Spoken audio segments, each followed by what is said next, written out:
It started on an ordinary Saturday morning, the kind that feels lazy and calm, where the sun filters through half-drawn curtains and the scent of coffee lingers in the kitchen.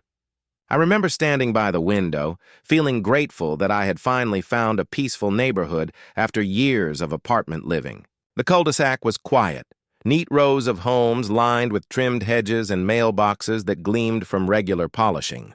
The HOA here was known for keeping everything perfect. At least that's what the realtor had said when I bought the place 6 months ago. I had my doubts about homeowners associations. My last neighborhood had one that seemed obsessed with lawn heights and mailbox paint shades. But here, I figured things would be different. The community brochure boasted about friendly management and neighborhood harmony. I should have known then. Anything that advertises harmony usually hides chaos beneath it. The HOA president, Karen Whitfield, was one of those women who carried authority like perfume, strong and impossible to ignore. I'd seen her twice before that morning.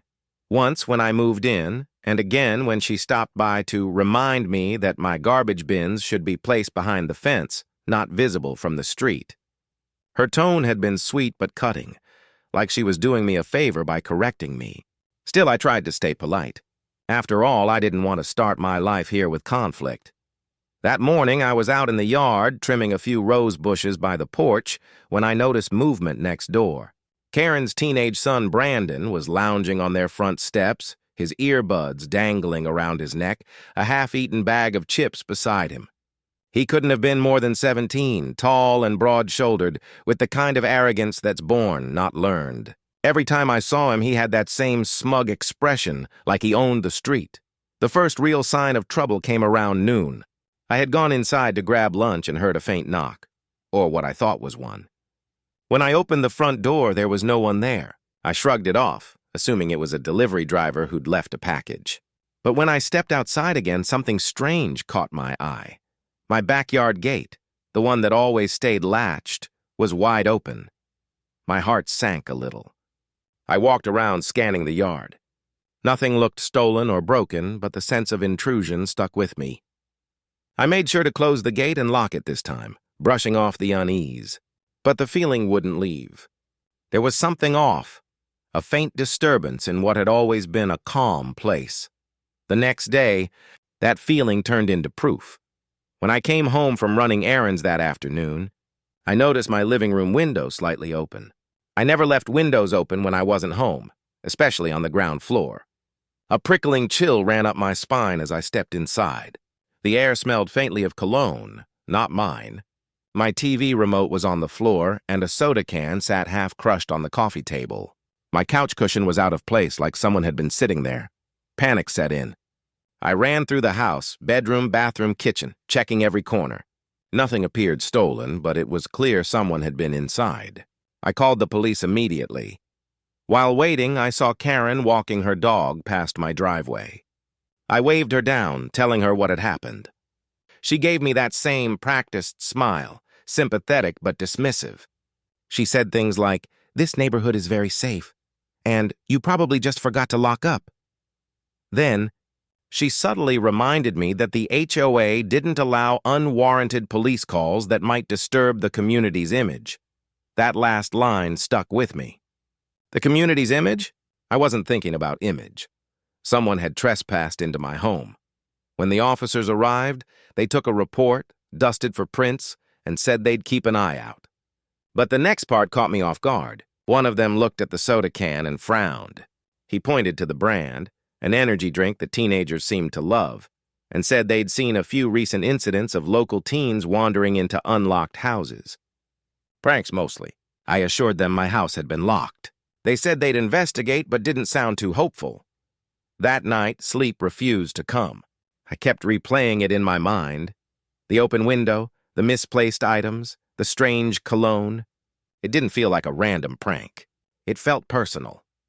Then, a week later, my security camera proved it. I'd installed a new set of cameras around the house.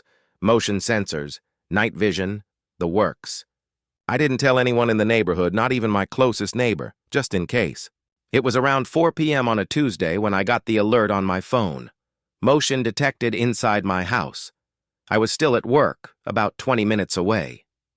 My heart slammed in my chest as I pulled up the live feed. There, plain as daylight, was someone inside my living room again. A teenage boy, looking through my drawers, opening the fridge, acting like he lived there. I couldn't believe what I was seeing. I zoomed in on his face and my blood went cold. It was Karen's son, Brandon. He wasn't stealing. He wasn't vandalizing. He was just comfortable, like he'd done this before, like he thought he had the right to be there. I called the police immediately, gave them the footage, and rushed home. By the time I arrived, he was gone. But when officers reviewed the video, they confirmed it was enough to open a case. The next day, I walked straight to Karen's house. I didn't want confrontation. I wanted explanation. But the way she looked at me when she opened her door told me everything I needed to know. Her eyes were sharp, defensive. Before I could even speak, she said, "My son wouldn't do something like that." I told her I had video proof. Her expression changed, but not to guilt, to anger. She accused me of harassment, said I was targeting her family, and even mentioned that the HOA had rules about recording neighbors without consent. That's when I realized this wasn't just about her son. This was about power. She believed she could bend the rules because she was the rules. Over the next few days, things escalated. Anonymous notes appeared in my mailbox. "Stop spying. This isn't your business. Karen runs this community, not you." I reported them, but without fingerprints or proof. The police couldn't do much. Then came the breaking point. The day I caught him in my home again, this time in person. It was a Friday evening. I had just come back from the grocery store, arms full of bags. When I opened the front door, I heard movement upstairs. My heart stopped. I dropped the bags and froze. For a moment, I told myself I was imagining it. But then I heard it again, footsteps, slow, confident. I climbed the stairs, my phone in hand, recording. When I reached the top, the sight made my stomach twist. Brandon, standing in the hallway, holding one of my framed photos, smiling like he belonged there. When I demanded what he was doing, he didn't flinch. He just shrugged and said something I'll never forget. "Mom runs the HOA. I can do whatever I want." That was it, the final snap in a string of nerve-wracking days. I called the police while he stood there, still smirking, and for the first time since I'd moved into that peaceful neighborhood, I felt the illusion crack completely. The perfect lawns, the trimmed hedges, the spotless mailboxes, they were all just props in a theater of control and entitlement. By the time the flashing lights reflected off the white fences, I knew one thing: Karen's power was about to meet something bigger than her authority. The flashing red and blue lights painted the quiet street in harsh color that night. Neighbors peeked through curtains, porch lights flicked on, and whispers rippled from house to house. The perfect calm of the cul-de-sac shattered in an instant. When the officers led Brandon out of my house in handcuffs, the entire illusion of control that Karen had built over the years began to tremble. He didn't resist, didn't cry, didn't even seem embarrassed. That smirk stayed plastered across his face, arrogant, entitled, and certain that his mother's influence would wash this all away. As the police car door slammed shut behind him, I caught a glimpse of Karen stepping out of her front door, her robe clutched tightly around her shoulders, her eyes wide and blazing. For a moment, she didn't move. Then, like a storm brewing too fast, she stormed down her driveway toward the flashing lights. I couldn't hear the words, but I could see the fury in every gesture. She spoke to one of the officers, jabbing a finger in my direction, shaking her head, demanding something. The officer kept his composure, nodded, and gestured for her to calm down. But she didn't. She turned her glare toward me, sharp, full of venom, and I knew right then that this wasn't over. When the police finally left, the night fell into an uneasy stillness. The air felt heavy, the kind that presses down like a warning. Inside my house, I sat on the couch, staring at the spot where Brandon had stood hours earlier. His soda can still sat on my coffee table, half empty. The thought that he'd been there, again, without remorse, made my skin crawl. The next morning, I woke to the sound of loud talking outside. Through my blinds, I saw Karen standing in the middle of the cul-de-sac with two other HOA board members. One of them held a clipboard. The other pointed toward my house. I couldn't hear their conversation, but I could see Karen's theatrical gestures, the head shakes, the hand waves, the way her voice rose when she turned to point at my driveway. By noon, I got my first official notice, a white envelope in my mailbox, stamped with the HOA seal. The letter accused me of disrupting neighborhood harmony by involving law enforcement without first consulting the homeowners association. It claimed that certain misunderstandings could have been handled internally. I remember staring at the letter in disbelief. I'd just caught a teenager, her son, breaking into my home, and their priority was the neighborhood's image. The next few days turned into a quiet war. Karen's influence ran deep. People who once waved at me in the morning started avoiding eye contact. A neighbor across the street who used to borrow my garden shears suddenly walked the other way when she saw me. Even the friendly couple next door became distant, their once warm smiles replaced with polite nods. It didn't take long to realize Karen had started spinning her version of the story. Word around the community was that I had overreacted, that Brandon was just checking on my property, and that I'd called the cops on a harmless misunderstanding. It was laughable, except that people were starting to believe it. Then came the fines. First, I received one for having visible trash bins, even though they were behind the fence exactly as the rule required. Then another for a non-compliant mailbox color, despite the fact that I hadn't changed a thing since moving in. Each fine came with a condescending letter, carefully worded to sound official but dripping with malice. I tried calling the HOA office to appeal, but every call led to voicemail. Emails went unanswered. It was clear Karen was pulling every lever she could to make my life miserable. Meanwhile, I kept in touch with the police department. They confirmed that Brandon had been charged with unlawful entry, but released on bail that same night. Hearing that filled me with a deep unease. He was out, somewhere nearby. And if his smirk that night was any sign, he wasn't done. It didn't take long to confirm that fear. 3 days after his arrest, my car tires were slashed. All 4 right there in my driveway. A clean, precise cut, not random vandalism. The police came again, filed another report, but with no witnesses and no fingerprints, there wasn't much they could do. Karen, of course, played innocent. The next morning, she had the audacity to drop by. She stood on my front step with her signature smile, holding a printed community notice about safety. She said she hoped I wasn't feeling unsafe, and that these kinds of things can happen when neighborhoods get unnecessary attention. It wasn't a visit, it was a performance. A veiled warning dressed up as concern. That evening, I installed more cameras. Not just outside, but inside, in the hallways, near the windows, even a small one above the garage. I wasn't taking any chances. For a while, things stayed quiet. Weeks passed.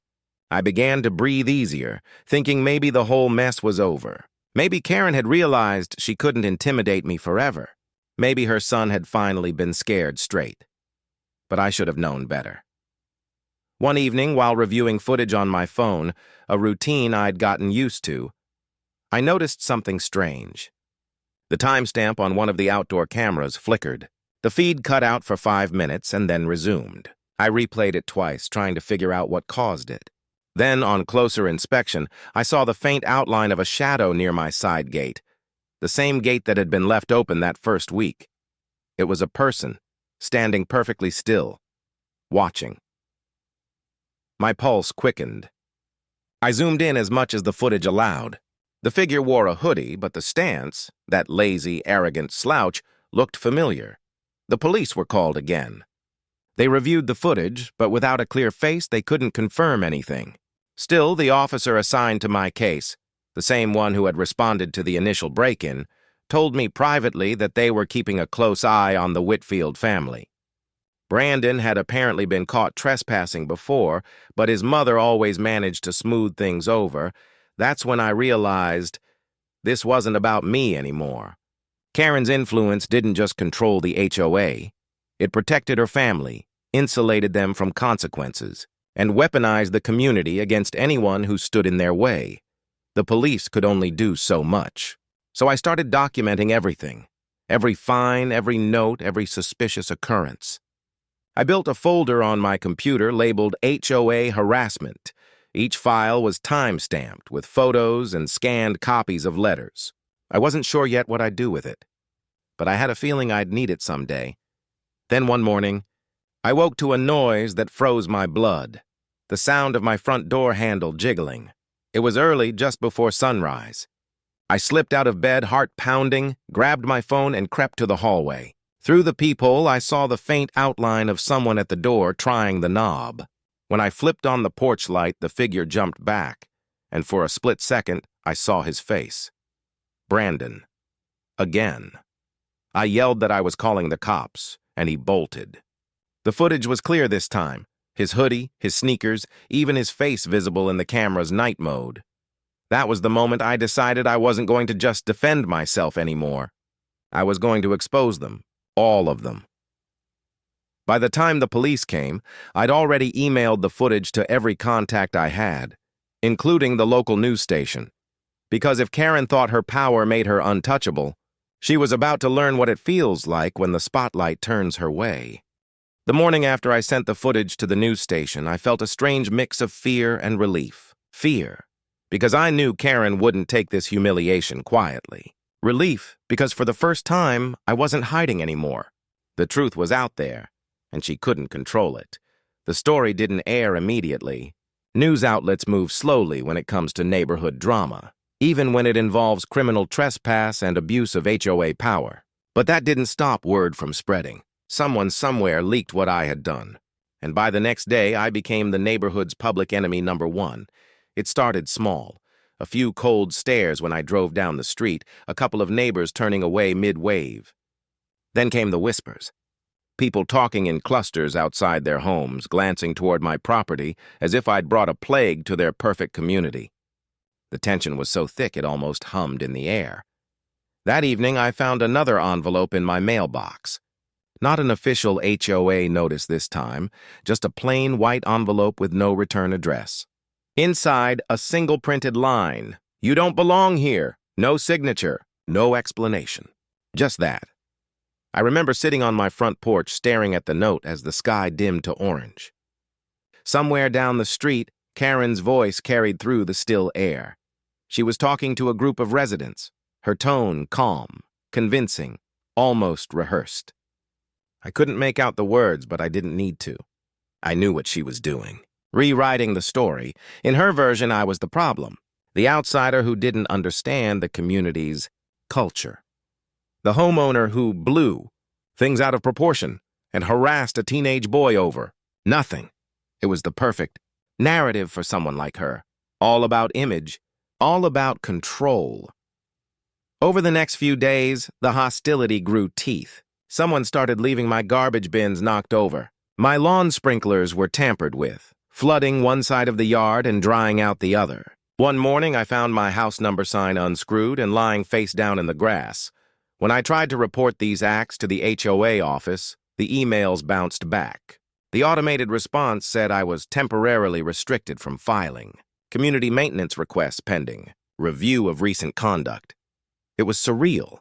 Like, the very system meant to protect residents was now being used as a weapon against me. Then came the public shaming. The HOA scheduled a special community meeting to address what they called recent disruptions to neighborhood harmony. I wasn't invited. I wasn't even informed. But one of my few remaining friendly neighbors, an older gentleman named Dan, quietly told me about it. He said the meeting was being held in the community park, and that it wasn't hard to guess who the disruption was. I stood far enough away that evening to avoid being noticed, but close enough to hear the tone of Karen's voice as she addressed the gathered residents. It was smooth, polished, practiced. She talked about how certain individuals were trying to stir trouble and spread lies to the media. She talked about false accusations and how our young people deserve understanding, not persecution. Every word was a knife slipped between the ribs of truth. What struck me most wasn't just her manipulation.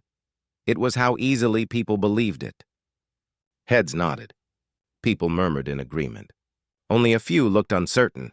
By the end of that week, someone had sprayed graffiti on the side of my garage door.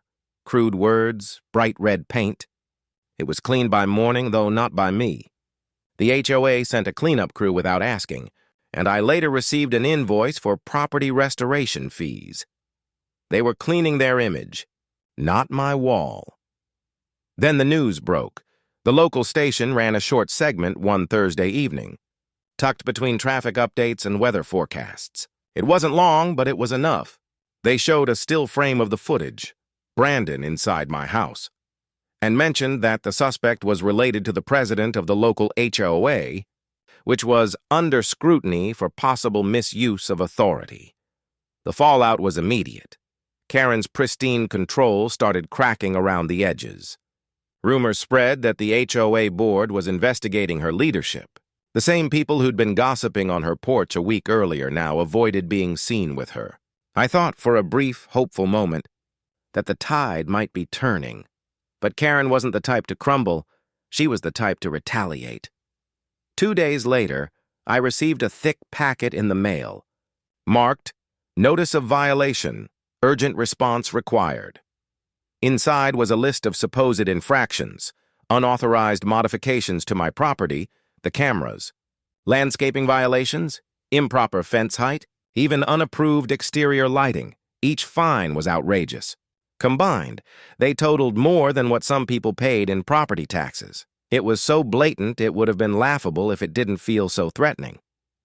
I called the HOA's listed number, but it went straight to voicemail. I drove to their office, a small room, inside the community center, and found the door locked with a new by-appointment-only sign taped to it. Karen had barricaded herself behind bureaucracy, but she made one mistake. She underestimated how much evidence I had. I compiled everything, every notice, every voicemail, every video clip, every unexplained incident. I organized it all into a digital folder, complete with timestamps and cross-references. And then I sent it. Not to the HOA board this time, but to a local attorney who specialized in HOA abuse cases. He called me the next day. His voice was calm, measured, the kind that carried confidence. He said I had a solid case, maybe even one strong enough for a civil suit. Hearing that was like breathing again after being underwater for too long. But Karen must have sensed the shift, because her tactics turned darker. That weekend, as I was leaving for work, I noticed a black SUV parked near the end of the street. It wasn't one I recognized. It sat there idling, windows tinted. When I drove past, it didn't move. When I returned hours later, it was still there. It stayed for 3 days, always parked in different spots. Once near the park entrance, once across from my driveway, once behind the mailboxes. Never moving while I was home, never long enough for me to catch a clear license plate. When I mentioned it to the police, they noted it down but couldn't act without a clear link to harassment. I started to realize something chilling. Karen was losing control, and in her desperation to regain it, she was slipping into obsession.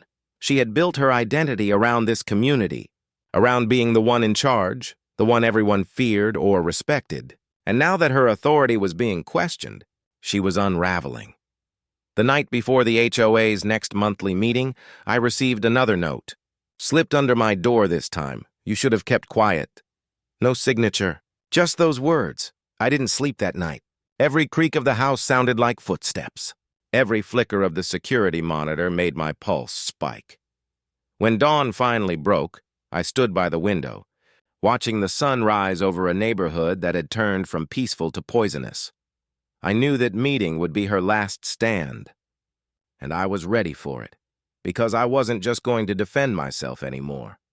I was going to take down the empire of fear she'd built. The evening of the HOA meeting arrived with a strange calm, the kind that always comes before a storm. The sun dipped behind the rows of manicured houses, leaving the sky a deep orange glow that bled into the quiet cul-de-sac. I sat in my car for a few minutes before stepping out, staring at the community center ahead of me, a squat brick building with white trim, perfectly polished windows, and a banner that read, HOA Monthly Assembly, Residents Welcome. The irony of that banner wasn't lost on me. Residents welcome, unless you were the one person who refused to bow to the woman running the show. When I walked inside, all eyes turned. Conversations paused. I could feel the weight of every stare pressing against me, judgmental and cold. The room smelled faintly of lemon cleaner and coffee, the kind of sterile perfection Karen loved. Chairs were lined in neat rows, and a long table at the front held the board members, their nameplates gleaming under the fluorescent lights. And there she was, Karen Whitfield, sitting at the center like a queen at her throne. Her blonde hair was perfectly styled, her blazer crisp, her pearl earrings catching the light every time she moved. Her smile was thin, controlled, and sharp enough to cut glass. When our eyes met, she didn't flinch. She simply tilted her head, a silent message passing between us. You shouldn't have come. But I had. And I wasn't leaving quietly. The meeting began the way they all did. Formalities, minutes from the last session, updates on landscaping projects and community maintenance. Her voice was calm, even pleasant, as she guided the discussion, the very picture of leadership. You'd never guess she was at the center of a storm. Then came the segment she'd clearly orchestrated. Resident concerns. She looked up from her notes and said, We've received several complaints recently about disruption to neighborhood harmony. Her gaze drifted toward me, lingering just long enough for everyone to notice. I think it's time we address this matter directly. Whispers rippled through the room. A few heads turned. I stayed silent, waiting. Karen continued, her voice dripping with faux sympathy. She spoke about trust, community values, and how one unfortunate misunderstanding had spiraled out of control. She didn't say my name, but she didn't have to. Everyone knew who she meant. She even had the audacity to defend her son, calling him a victim of exaggerated accusations and a boy who made a mistake that's been blown out of proportion. I could feel my hands clench in my lap. I wanted to stand up and shout the truth, that her son had broken into my home multiple times, that he'd smirked when caught, that her influence had been shielding him for years. But I waited because I knew timing mattered. When she finally paused, pretending to sigh with compassion, I stood up. The movement drew every eye in the room. Karen froze, her lips tightening. I said nothing at first. I reached into my bag, pulled out a folder, and placed it on the front table. Inside were printed screenshots, security footage stills, timestamps, official police reports. I slid one toward her, one toward the other board members, and kept a copy in my hand. I believe, I said evenly, that everyone here deserves to see the full story before deciding who's disrupting this neighborhood. A few murmurs rose. One board member, an older man with a gray beard, leaned forward and adjusted his glasses, scanning the image. His expression shifted almost immediately. It was a still shot of Brandon inside my house, caught mid-step, clearly recognizable. The police watermark at the bottom gave it a cold, official weight. Karen's color drained. She tried to compose herself, but her voice faltered when she spoke. That image is taken out of context. Context? I thought. What context justifies breaking into someone's home? The murmurs grew louder. People began whispering, exchanging glances. Karen's mask cracked, just slightly. And for the first time, I saw panic behind her carefully rehearsed calm. I didn't stop there.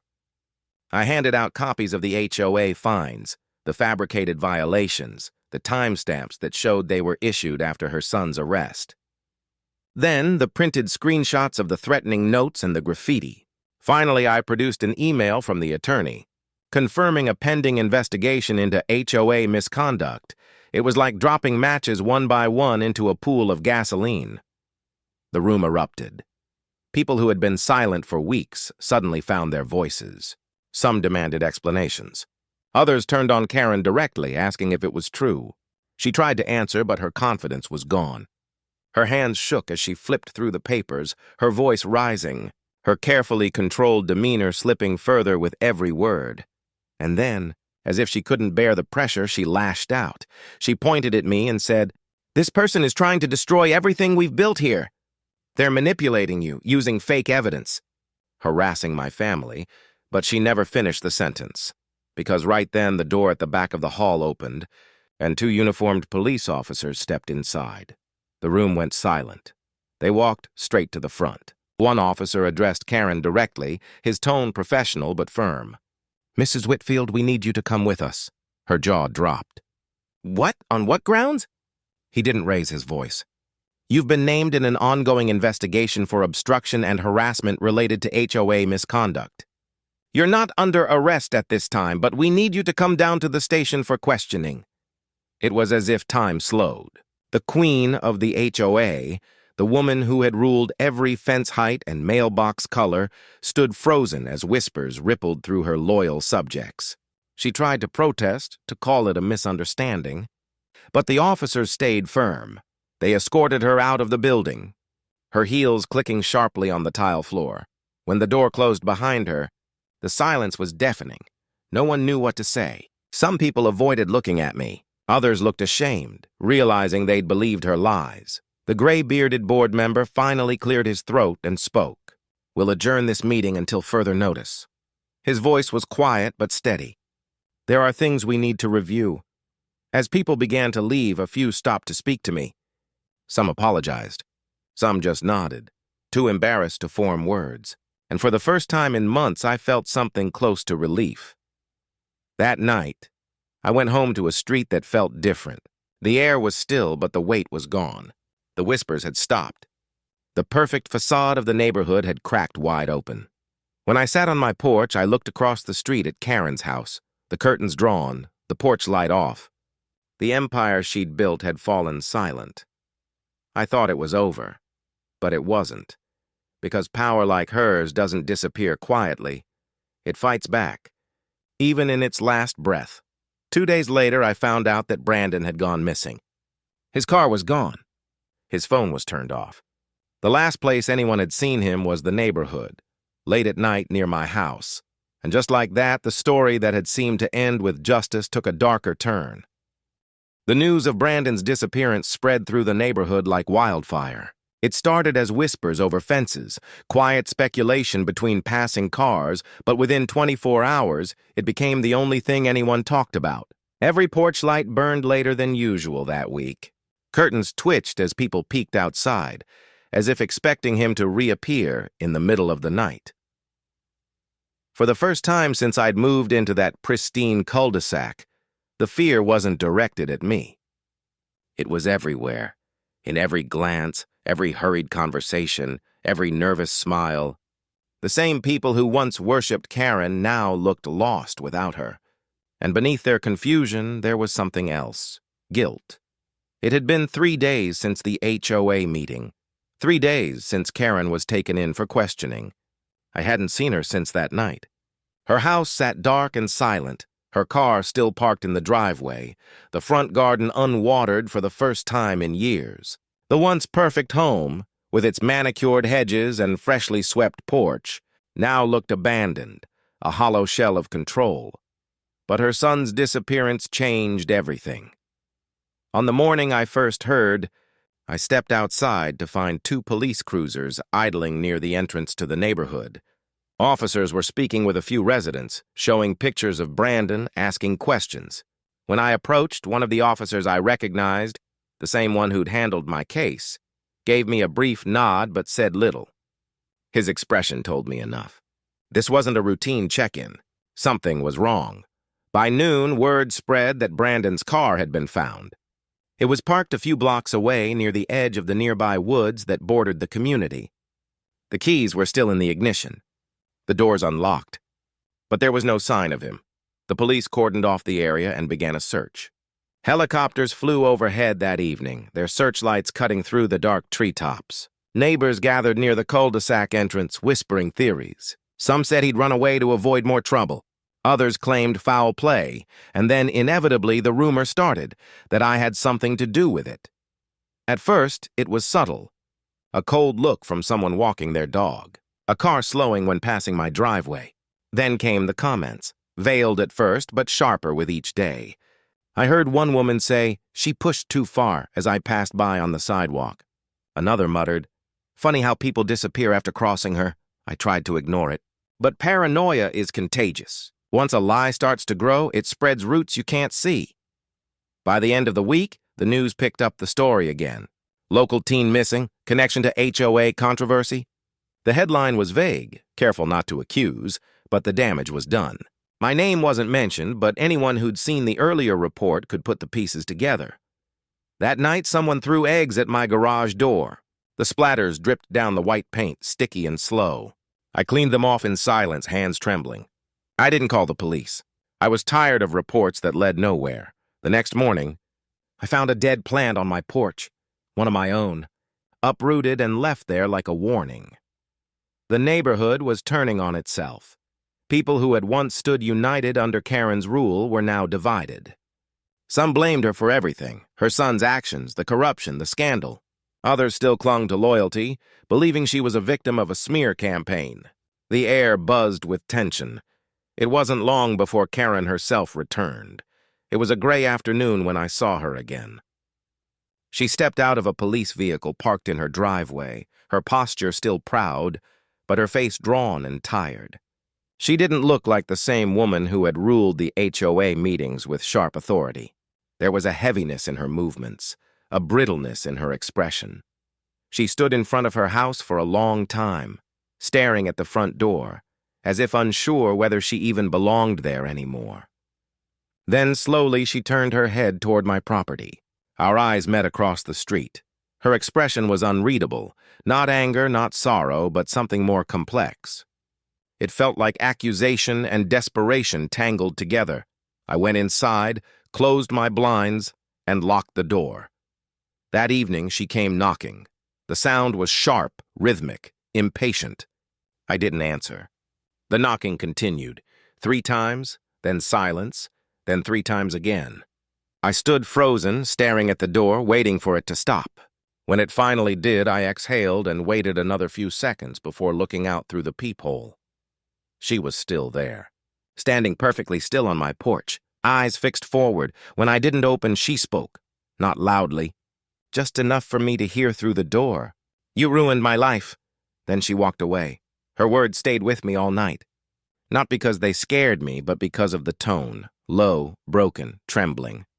It wasn't the voice of the woman who had tormented me for months. It was the voice of someone who had finally lost control of everything. The next morning, police returned to the neighborhood.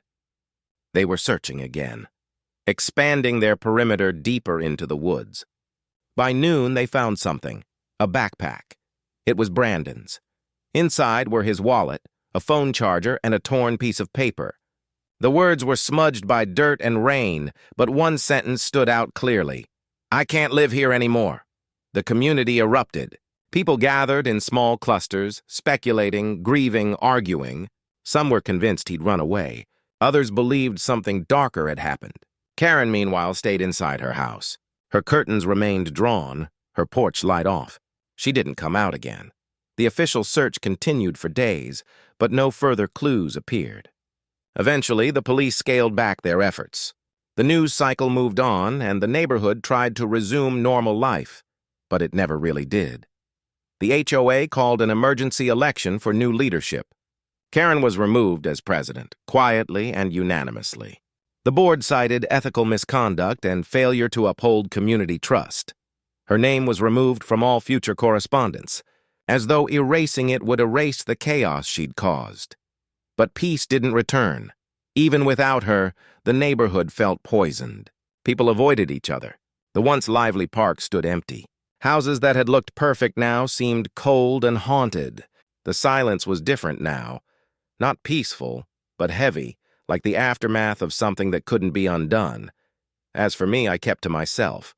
I maintained my lawn, paid my dues, nodded politely to those who dared to greet me. But the warmth that once filled my home was gone. Every creak of the floorboards made me wonder if I'd ever truly feel safe there again. Weeks later, I decided to sell the house. I couldn't stay, not with those memories, not with that lingering dread. The for sale sign went up quietly, no announcement, no farewell. But before I could finalize the sale, one last thing happened. It was late, almost midnight. when my phone buzzed with a motion alert from the backyard camera. I hesitated before opening it, heart pounding. When the feed loaded, the image was grainy but clear enough to make my breath catch. Someone was standing by the back fence, tall, still, watching.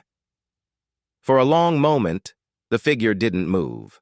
Then slowly, it lifted its hand, not waving but holding something. A flashlight. It flicked on once, then off, then once again. A deliberate pattern. 2 short flashes, 1 long, and then the figure turned and disappeared into the darkness. When I checked the footage frame by frame, I saw enough to freeze me in place. The stance, the way he held himself. It looked like Brandon, but that couldn't be possible. The official report still listed him as missing. Moving day came faster than I expected. I had spent weeks convincing myself that leaving was the right choice, that walking away from that neighborhood was the only way to truly start over. But as the movers carried out the last of my boxes, a strange unease hung over me. It wasn't sadness or nostalgia. It was something heavier, something that whispered that the story wasn't done yet. The neighborhood watched quietly as I packed up. A few houses away, curtains shifted, but no one came to say goodbye. The community that once prided itself on unity had fractured beyond repair.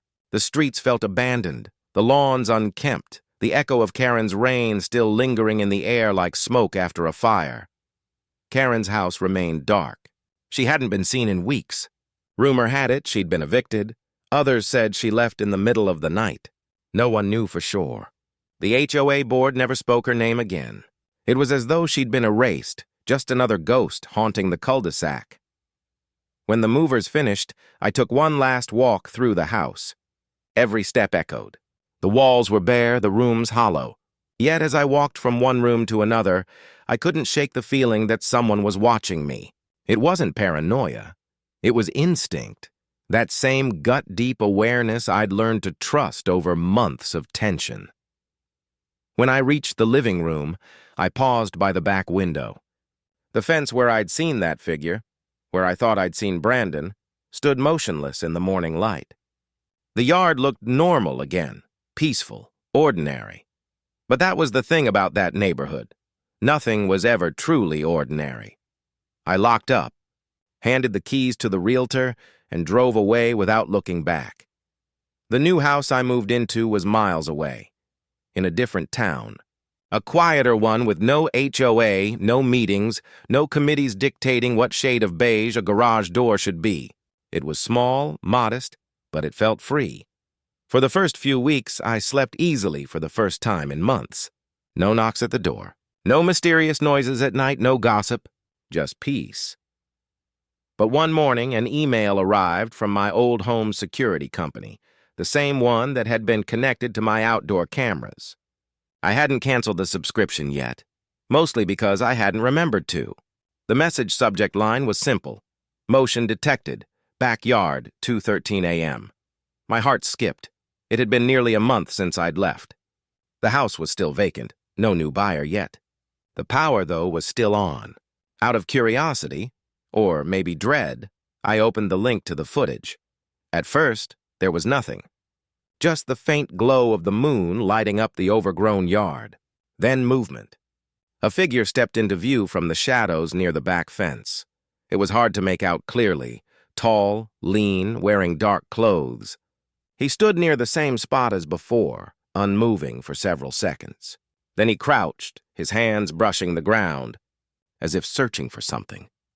When he stood again, the motion sensor light flicked on, and for a split second, his face turned toward the camera. It was Brandon. I paused the footage, staring. The image was grainy, distorted slightly by the motion blur, but there was no mistaking it. The same features, the same eyes, the same defiant set of his jaw. He looked thinner, paler, his expression hollow. But it was him. He wasn't missing. He was there, and he was holding something. I rewound and zoomed in. In his right hand, he clutched a folded piece of paper. He looked around, then slipped it through the slats in the fence, just where my garden bed used to be. After that, he turned, crossed the yard, and disappeared into the darkness. I played it again, trying to make sense of it. Why there? Why that fence? Was it for me? I couldn't ignore it.